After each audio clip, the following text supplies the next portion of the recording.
Good morning mga boss, dito tayo ngayon sa Mykonos Resort sa may Anda Tondol White Sand Beach. Tara, samahan nyo ako dito para mag-ikot-ikot muna sa labas bago tayo pumunta sa loob. Napakaganda dito mga boss at pwedeng-pwede nyo dalhin dito ang nililigawan nyo, pero sa bandang huli hindi din magiging kayo. Syempre joke lang yun, at may nahagip din ako na kubo nila dito sa side pool. Mamaya titignan din natin ang loob ng kubo. Sa ngayon dito ko muna kayo ipapasyal sa may swimming pool.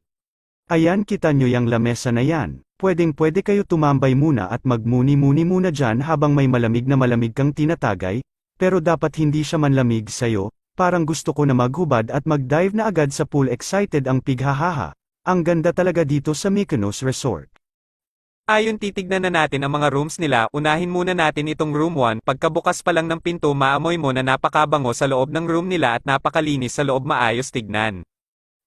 May sopa din sa gitna ng double deck at si ate nauna na pala excited din ipakita ang lahat kung ano ang nilalaman ng mga rooms dito, at may terrace na tanaw mo labas, napakaganda talaga.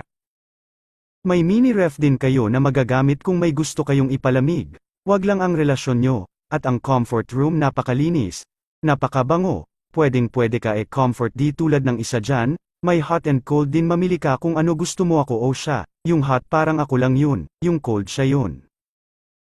Tara dito sa terrace tayo. Naku po, napaka-solid ang view dito, tanaw na tanaw mo ako. Este ang view pala, terrace pa lang panalo ka na. Tanaw mo ang pool sa baba, tanaw mo ang dagat, at simpre tanaw mo din siya. Ang rooms pala nila pwede mag-accommodate ng 8 packs to 10 packs. Kung may katanungan po pala kayo, inquire lang po kayo sa Mykonos Resort sa may page mo nila.